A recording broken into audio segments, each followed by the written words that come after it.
As shown in the video, apply pressure to the bike and notice that the shock absorber does not rebound properly. This means the screw connecting the shock absorber to the floating linkage needs to be replaced.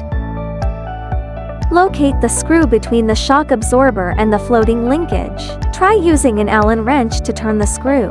You'll find that it's stuck and won't turn.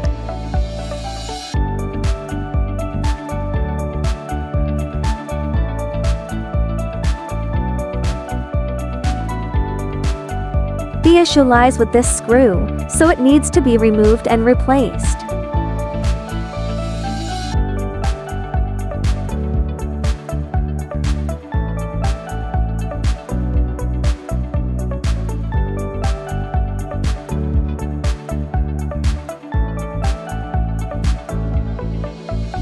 Since the screw is relatively short, it may get stuck in place. You can use a hammer to gently tap the screw out.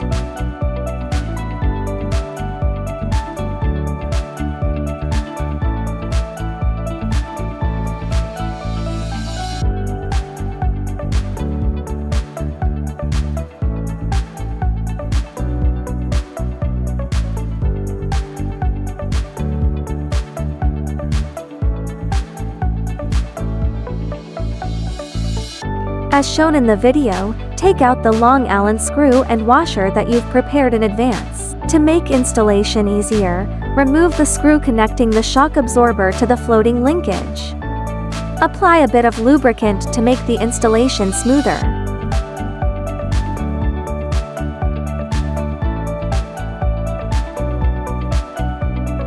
If possible, have a friend help you. One person can hold the bike up while the other installs the screw. This way, the middle screw can be installed. Be sure not to tighten it completely, leaving some space for future adjustments. On the other side, gently tap the floating linkage into place and align it with the screw hole, then secure it by installing the Allen screw on this side.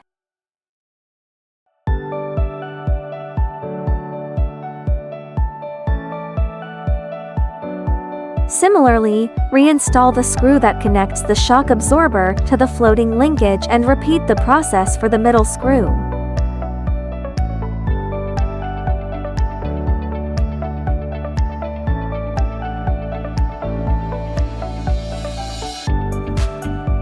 Now, for the final installation, tighten the middle screw.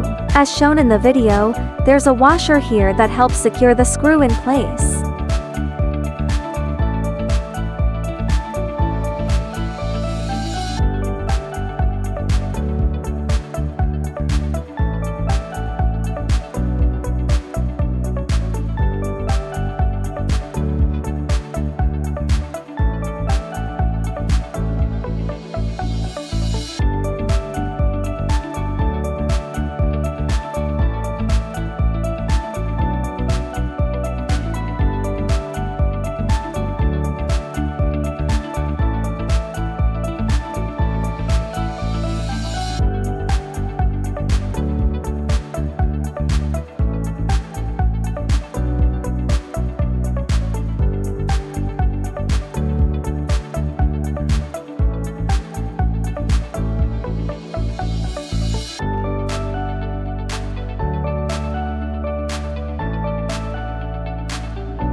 Do a quick test by turning the middle screw to ensure it moves smoothly.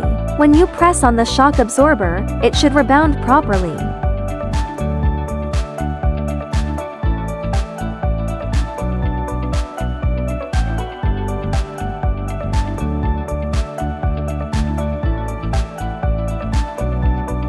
If everything works as expected, your repair is complete.